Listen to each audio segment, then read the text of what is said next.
위장은 빌렸어요. 예, 그 공간이 아주 예쁜 공간이 따로 있어서 그곳을 빌려서 옆에 공간이 우리 아이들로 이렇게 가득 차서 그 방해되지 않으려고 이렇게 준비를 했습니다. 감사하게 또 이렇게 허락해 주셔서 좋은 시간이 마련된 줄로 믿습니다. 예, 오늘 하나님께서 저희한테 허락한 말씀은요, 요한복음 14장 15절, 16절, 17절입니다.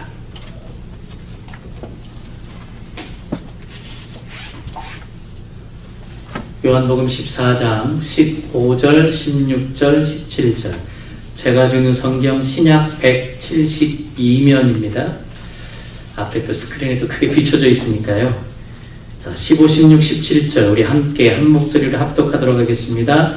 너희가 나를 사랑하면 나의 계명을 지키리라. 내가 아버지께 구하겠으니 그가 또 다른 보혜사를 너희에게 주사 영원토록 너희와 함께 있게 하리니 그는 진리의 영이라. 세상은 능히 그를 받지 못하나니 이는 그를 보지도 못하고 알지도 못함이라.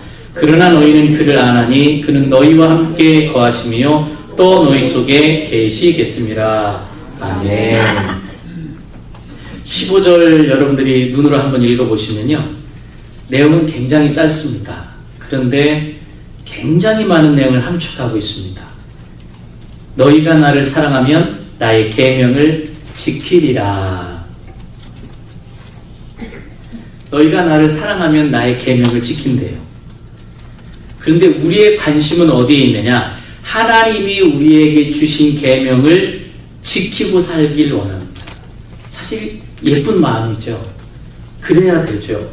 그런데 우리가 계명을 지키는 문제에 초점을 두고 우리가 맞추다 보면은 나중에는 정작 하나님이 원하셨던, 하나님이 개입되는 것은 사라지고 계명을 지키는 문제와 자기 자신만 남게 됩니다. 하나님은 항상 심판관 내지 그를 도와주는, 그것을 도와주는 조력자에 불과해지는 거예요. 그래서 우리의 삶의 방식을 그런 상황 속에서 뒤돌아보면 스스로 만족하는 게 돼버리고 말아요. 아, 내가 이 계명을 지켰는데 이만하면 됐지. 내가 이것까지 지켰는데 이 정도면 내가 쓸만하지. 이 정도면 내가 하나님 앞에 정말 나아갈 만하지. 그렇게 생각한다는 거예요. 그리고 나는 또 반대로 우리 가운데 못 지키는 게 있잖아요. 안 지켜지는 게 있잖아요. 그럼 우리가 잘못했다고 하나님 앞에 나오고 회개하고 그렇습니다. 그러면 하나님은 나한테 어떤 분이 되냐면 나한테 심판관이 되는 거예요. 심판관밖에 불과해지지 못하는 거예요. 그러다가 우리가 어떤 일을 행하다가 못할 것 같으면 하나님 도와주세요. 그러다가 또 잘하면 하나님 왜 나한테 보상하지 않으세요? 내가 이렇게까지 헌신하고 봉사하고 하나님 앞에 드렸는데 좀 알아봐 달라고 하고, 그러다가 또 주변 상황이 안 좋고 안 풀리면 하나님 또 개입해 달라고 하고, 그러면 하나님과 나와의 관계는 뭐냐면 하나님은 나한테 10분밖에 안 된다는 거예요. 하나님이 원하시는 것은 정작 하나님과 나와 자녀와의 관계예요. 너는 나의 종인 관계가 아니고 자녀와의 관계를 원하는데 그거에 동떨어진 삶을 살 수밖에 없어지게 되는 거예요. 계명을 지키는 문제에 초점을 맞추면 우리가 그런 삶을 살 수밖에 없어요. 지키면 잘난 척하고 못 지키면 또 기죽어 살고. 15절 말씀 다시 보면요, 너희가 나를 사랑하면 나의 계명을 지키리라 그랬어요. 여러분들이 계명을 지키는 것에 무게를 두지 마시고요, 이것을 앞에다 둬보세요. 15절 보세요. 너희가 나를 사랑하며, 너희가 나를 사랑하며. 그럼 어떻게 된다는 거예요? 뒤에 것은 저절로 따라온다는 거예요. 사랑하지 않고 계명을 지키려고 하니까 힘든 거예요. 근데 사랑에 우리가 초점을 맞추게 되면 계명은 그냥 자연적으로 돼요. 여러분들 아시잖아요. 사랑해 보셔서 아시잖아요. 예? 사랑의 문제에 초점을 둬야 돼요. 그냥 사랑하면 얼마나 말을 잘 듣는지 몰라요. 네, 사랑하면 뭐든지 좋아 보여요. 사랑하면 괜찮아요. 예, 사랑하면 실수도 다 덮어줘요. 예, 말 듣지 말라고 해도요, 다 들어요. 그런데 계명을 지키는 문제에 초점을 두면 힘들어져요. 여러분이나 저나 한번 생각해 보세요. 계명을 지킨다라는 것이 나의 의지의 문제라면 그러면 그 계명을 지킬 만한 능력이 나한테 있느냐라는 거예요. 우리한테 있느냐라는 거예요. 여러분들이 말씀 속에 있는 계명이 얼마나 많아요. 그거 여러분들이 다 지키실 수 있느냐라는 거예요. 지킬 만한 능력이 있느냐라는 겁니다. 우리가 이 말씀을 지켜보면 우리의 의지의 문제가 아니라는 거예요. 계명을 지키는 것은 어떤 놀라운 일에 대한 결과로 인한 열매 같은 겁니다. 어떤 사람이 신앙적으로 성숙해져 가요. 그러면서 그 사람이 자기도 모르는 사이에 그동안에 그렇게 어렵게 들려졌던 계명들이 쉽게 되어지고 쉽게 지켜지게 돼요. 그것은 우리가 그걸 지키려고 의지를 발휘한 게 아니라 그 일이 내 안에서 자연스럽게 되어지는 거예요. 기쁨으로.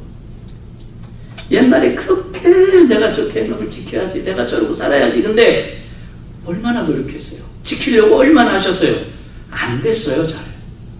된 부분도 있지만 안 되는 부분이 너무 많았어요. 근데 어느 날 보니까요, 문득 자기 자신이 쉽게 계명대로 살아가고 있는 거예요. 그걸 내가 보게 되는 거예요, 자기 자신은. 이건 뭐냐면 먼저 이 안에서 다른 일이 일어났어요. 뭔가 큰 일이 일어난 거예요, 이 안에서. 내가 그렇게 내 의지 갖고 할 때는 안 됐는데 뭔가 이루어진 거예요. 아주 큰 그림이 이 안에 있어요. 오늘 그것을 여러분과 제가 짧은 시간이지만 깊이 파헤쳐 보면서 나누기를 원합니다. 자, 가장 밑에 문제, 말단의 문제가 뭐냐? 계명을 지키는 거예요. 그러니까 저 사람이 요즘에 계명을 참 잘 준수하고 있다. 그런 걸 봤을 때는 그냥 그 사람이 계명을 잘 지키는구나 보시지 말고 그 사람이 계명을 잘 지키게 되는 어떠한 그 뒤에 숨어있는 참된 궁극적인 근거가 있다는 겁니다. 뭔가 대단한 근거가 그 사람에게 일어나는 거예요. 그 근거로 인해서 계명이 지켜지고 있다는 겁니다. 그게 뭐냐? 바로 사랑의 문제입니다. 근데 문제는 사랑은 또 뭐냐는 거예요. 제가 지난주에 또 지지난주에 말씀드렸습니다. 이 요한복음 14장, 요한복음 15장, 16장은 예수님이 돌아가시기 며칠 전에 자기가 사랑하는 제자들을 모아놓고 말하자면 유언을 하시는 거예요. 그게 바로 요한복음 14장, 15장, 16장입니다. 그러시면서 이 말은 진짜 너무너무 반드시 들려져야 되는 말이기 때문에 내가 너희들한테 한다라는 거예요. 예수님께서 꼭 들어야 되고 알아야 된다는 그 말씀입니다. 근데 그 말씀 중에 오늘 14장 중에 15절에 갑자기 내용이 확 바뀌면서 너희가 나를 사랑하면 나의 계명을 지키리라 라고 말씀하는 거예요. 그러면 이 말씀 그대로 우리가 듣기에는 어떻게 들리냐? 너희가 나를 사랑하면 계명 지켜봐 이거죠. 말 그대로 보면 너희가 진짜 나를 사랑하면 말로 때우지 말고 어떤 패키지를 좀 가져와봐. 그 얘기잖아요. 말로만 보면 진짜 네가 나를 사랑하면 계명을 지키는 걸로 입증해봐. 이런 얘기로도 들을 수 있잖아요. 우리 쉽게 그렇게 생각할 수 있습니다. 여러분 여기에 우리가 그 말을 지키려고 하면 우리는 묶여있는 인생이에요. 매여있는 인생입니다. 내가 누구를 사랑한다면 사랑한다는 걸 보여주기 위해서 뭔가 끊임없이 해야 하는데 그게 나한테 맞지 않는 옷이라면 어떡하겠냐는 거예요.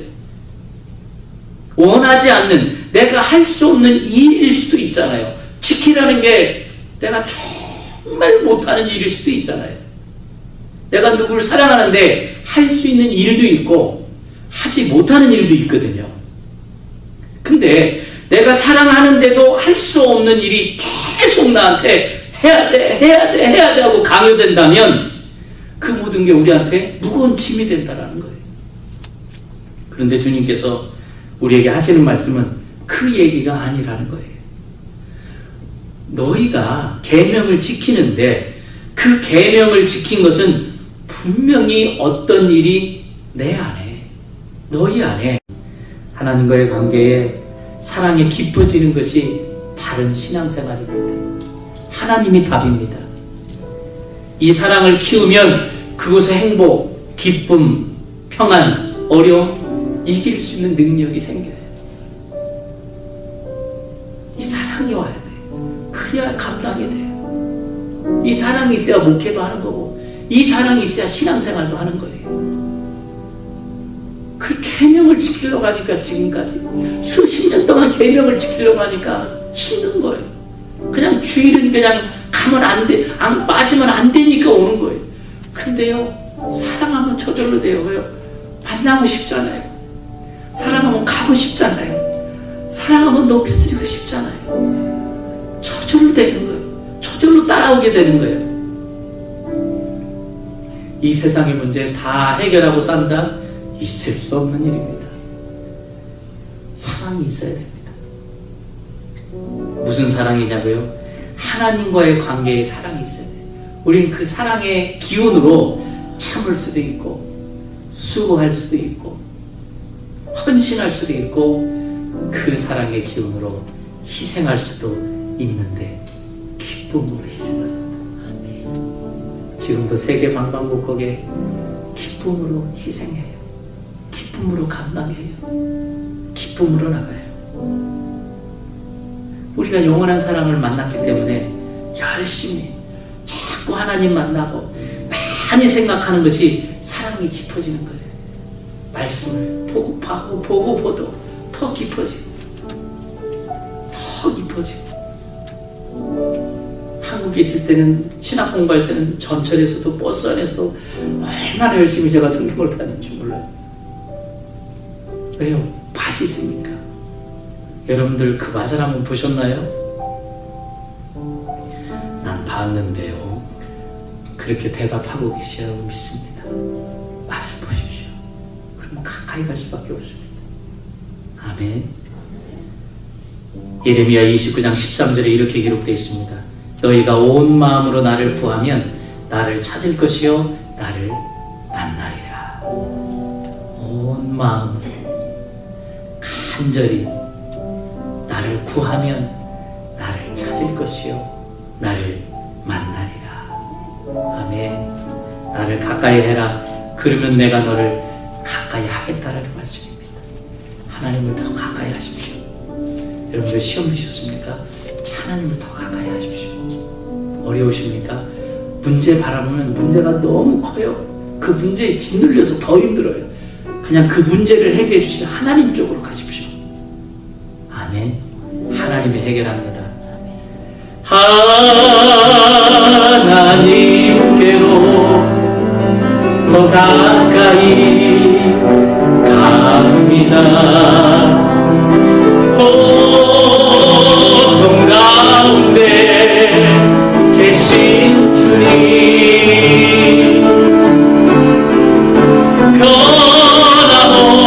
변함없는 주님의 크신 사랑, 영원히 주님만을 섬기리. 우리 두 눈 감고 찬양할까요? 하나님께로 더 가까이,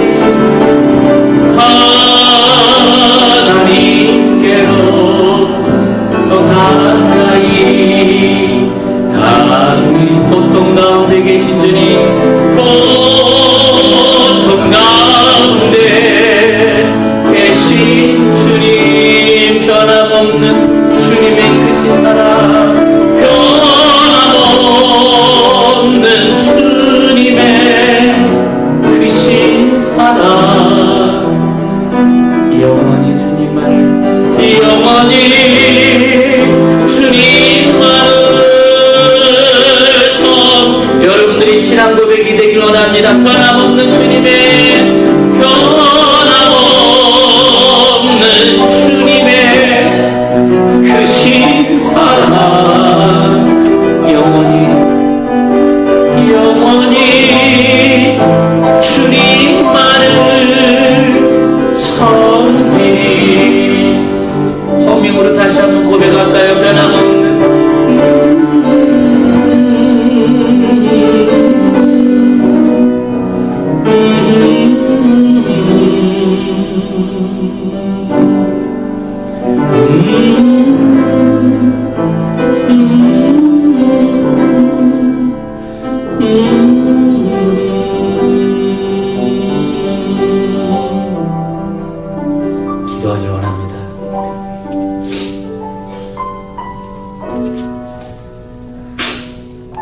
지키는 건데 그것이 너희 안에 있는 사랑 때문이다라는 겁니다.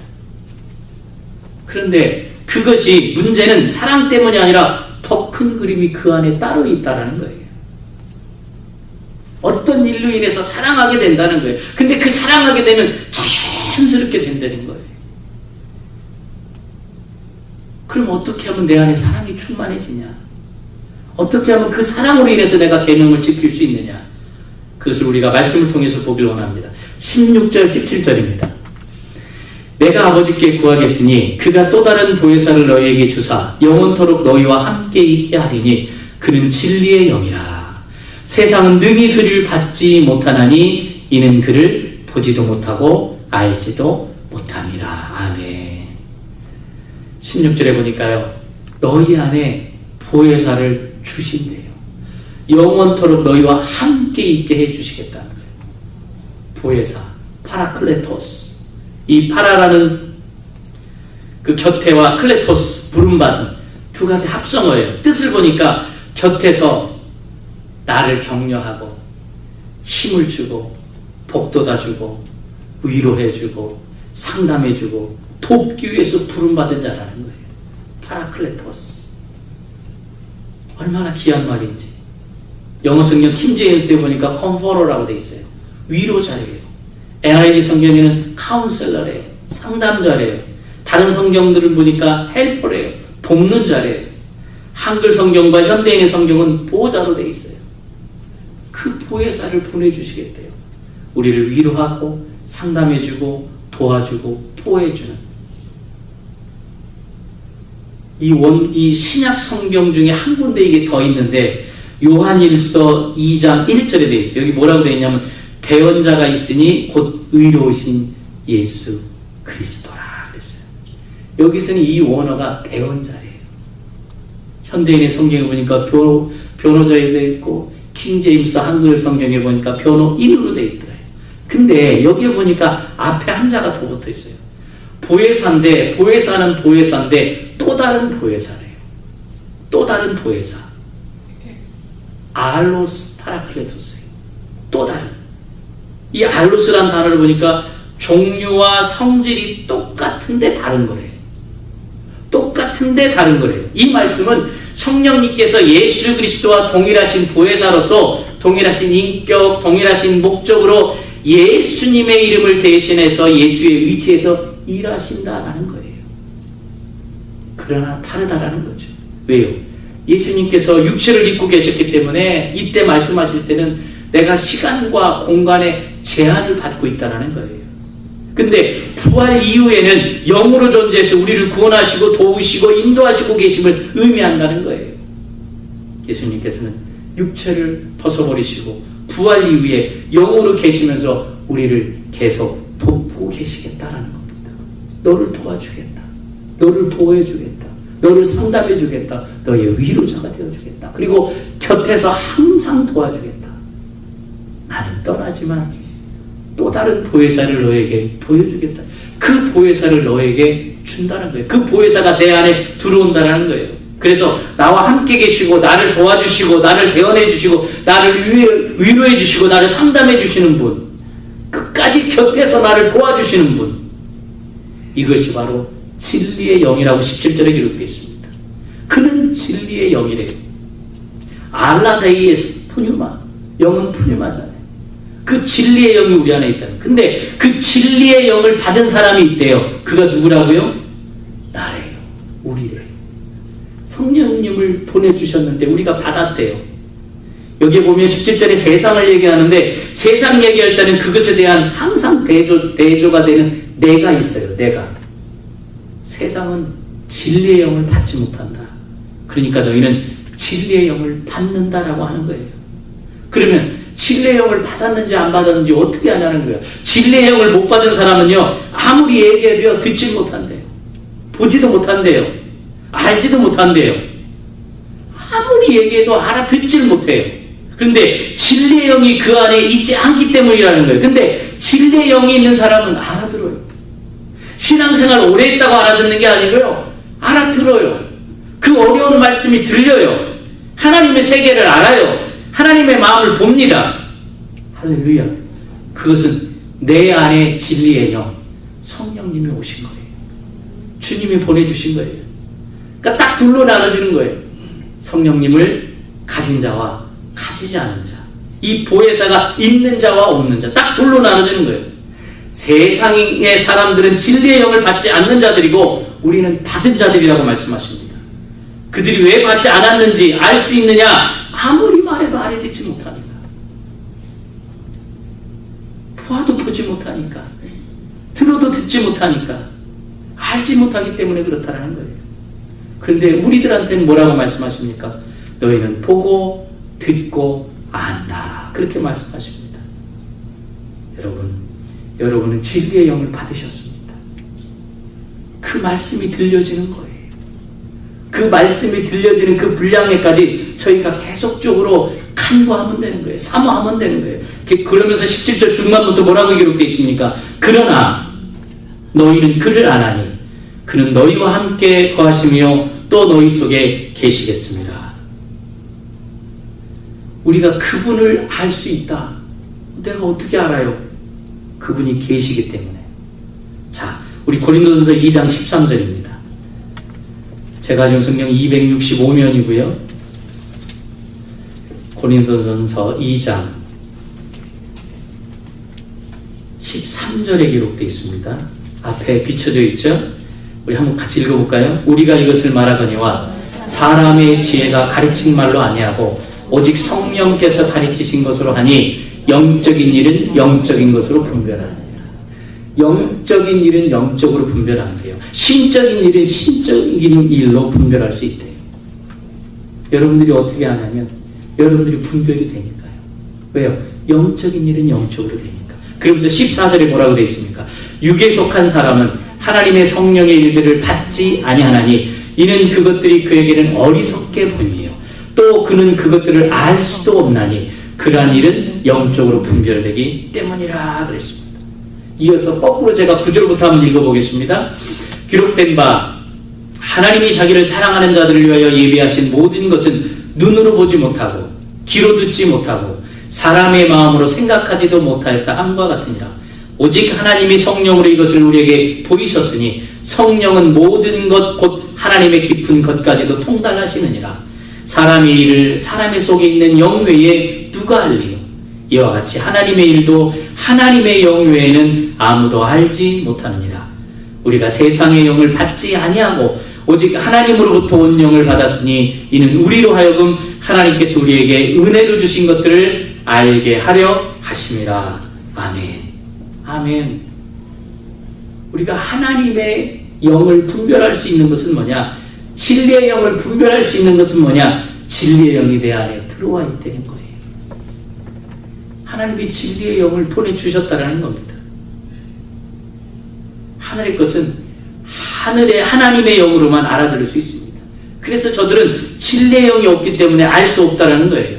우리는 그 영이 있기 때문에 알아들을 수 있다는 겁니다. 여러분들 보세요. 우리가 예수 그리스도의 수제자이면서 정말 다 안다고 그랬어요. 다 알아듣는다고 그랬어요. 사랑한다고 그랬어요. 열렬히 또 사랑했어요. 근데 정작 예수님이 십자가에 못 박혀 돌아가시기 전에 베드로 사도는요, 예수님을 3번 부인했습니다. 그가 예수님을 안 사랑했습니까? 사랑했습니다. 헌신 안 했습니까? 우리는 상상할 수 없을 만큼 자기 인생을 내려놓고 3년을 따라다니며 헌신을 했던 사람입니다. 근데 그가 자기가 주어일 때, 자기가 주인일 때는요, 비겁했습니다. 배신했습니다. 떠나갔습니다. 근데 주어가 성령으로 넘어가니까 그는 용감해졌어요. 자기가 주어였을 때, 자기가 주체였을 때는 배반했습니다. 배신했습니다. 떠나갔습니다. 그런데 베드로의 인생이 보혜사가 들어오니까, 성령으로 되어지니까 그가 용감해질 수밖에 없어졌다는 거예요. 하나님을 알면, 주님을 알면, 그분이 얼마나 나를 사랑하는지를 알면 하나님을 사랑하게 된다는 거예요. 사랑의 힘으로 감당이 되는 거예요. 사랑의 힘으로. 내 의로 예수님을 믿을 때는 베드로가 배신했습니다. 내 의로 내가 인생의 주체했을 때는요, 배반할 수밖에 없었습니다. 사랑했어요. 열심히 했어요. 어떤 인물입니다. 그런데 배반했어요. 사랑했는데 배반했어요. 사람은 알면요, 실망할 때가 많습니다. 사랑을 했다가도요, 실망할 때 있습니다. 그런데요, 하나님을 알면 알수록 하나님은 사랑하게 돼요. 하나님을 더 알면 알수록 하나님을 더 사랑할 수밖에 없대요. 더 알수록 하나님은 좋아요. 더 깊이 알수록 하나님은 좋아요. 아멘. 알면 알수록 사랑하게 돼요, 하나님. 인간들은요, 알면 알수록 실망감이 와요. 여러분들이 결혼해서도 그냥 참아주니까 지금까지 살아가는 거예요. 많이 포기하셨잖아요. 저를 봐도 알아요. 아내가 저를 포기해줬다는 얘기예요. 많이 기대치를 낮춰주니까 데리고 살아주는 것 같아요. 근데요, 하나님을 알면 알수록 더 좋아지는 거예요. 모르니까 그래요.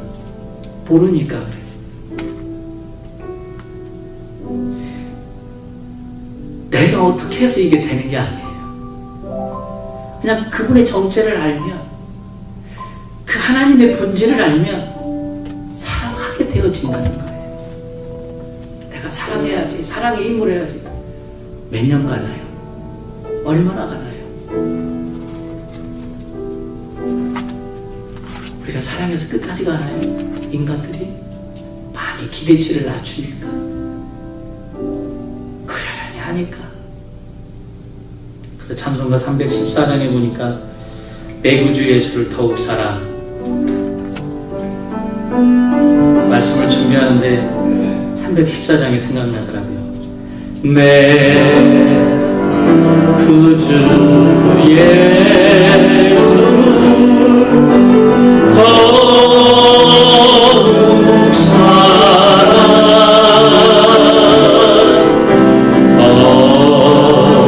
얻으려 비는 말 들으소서.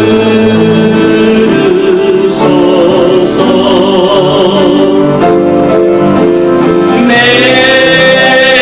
진정선이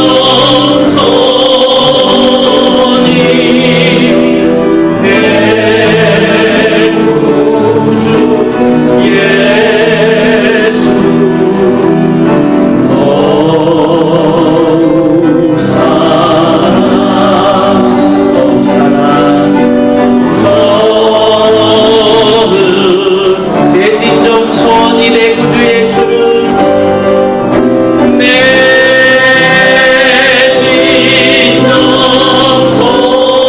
진정선이 내 구주 예수 더욱 사랑,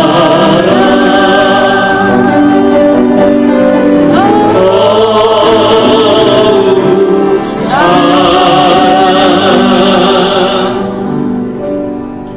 주님을 알면 더 알아갈수록 더 사랑, 더 깊은 사랑. 우리는 일생 동안 하나님의 사랑을 알아가는 겁니다. 천국에 가는 그 시간까지 우리는 하나님의 사랑을 알아가는 거예요. 그것을 성경에 영생이라고 기록되어 있습니다. 영생은 하나님을 아는 겁니다. 영생은 그의 보내신 예수 그리스도를 아는 겁니다. 우리가 이 사랑을 키워가야 되는 거예요. 딴 사랑이 아니고 이 사랑을 키워가야 돼요. 이 세상의 사랑은요, 그림자일 뿐입니다. 다 지나갑니다. 시간 지나가면 다 지나가요. 하나님과 나와의 사랑이 진짜 사랑입니다. 주님을 알면, 진짜 알면 주님을 더 사랑해집니다. 지금 예수님께서 이 세상을 떠나면서 무엇을 지금 예언하고 계시냐면, 내가 너희 속에 있겠다. 그래요. 육신은 떠나가지만 보혜사 성령님을 통하여 내가 너와 함께 있겠다. 그래서 내가 너를 도와주겠다. 내가 너를 위로해 주겠다. 너의 끝나는 그 시간까지 내가 항상 함께 있겠다. 그분이 내 속에 계시면 하나님의 깊은 속을 알게 되지 않겠습니까? 그분이 내 안에 계시면 그분의 뜻을 알아가는 삶이 될 수밖에 없습니다. 그런데 우리가 무엇을 할 수 있겠습니까? 주님이 내 안에 계신데, 주님의 마음을 아는데, 주님의 뜻을 아는데, 주님을 가진 삶은요, 진리를 알게 돼요. 주님을 가진 자는 진리를 알면요, 하나님 사랑하고요, 주님 사랑할 수밖에 없습니다. 주님을 사랑하면 어떻게 됩니까? 그때는 15절의 말씀같이 너희가 계명을 자연스럽게 지켜질 것이다라는 거예요. 우리는 앞에 초점을 두지 않고 항상 계명 지키려고 하니까 신앙생활이 힘들어요. 신앙생활이 무거워요. 지키기 힘들어져요. 짜증나요. 이 과정 없이, 사랑하는 과정 없이 지키려고만 하다 보니까 주님은 안 사랑하고 계명만 지키는 사람들이 점점 교회 안에 많아지는 거예요. 주님은 모르고 계명만 지키는 사람들이 많아요. 거꾸로 가면 그래요. 계명 지키겠다고 달려들면요, 정작 하나님을 몰라요. 그래서 예수님께서 마태복음 7장 22절 23절에 뭐라고 이야기합니까? 제가 한번 읽어볼까요? 마태복음 7장 22절입니다. 그날에 많은 사람이 나더러 이르되 주여 주여 우리가 주의 이름으로 선지자 노릇하며 주의 이름으로 귀신을 쫓아내며 주의 이름으로 많은 권능을 행하지 아니하였나이까리니 그때에 내가 그들에게 밝히 말하되 내가 너희를 도무지 알지 못하니 불법을 행하는 자들아 내게서 떠나가라 하니라. 거꾸로 가면 그래요. 거꾸로 가면 주의 일을 한다고 하면서도 기쁨이 없어요.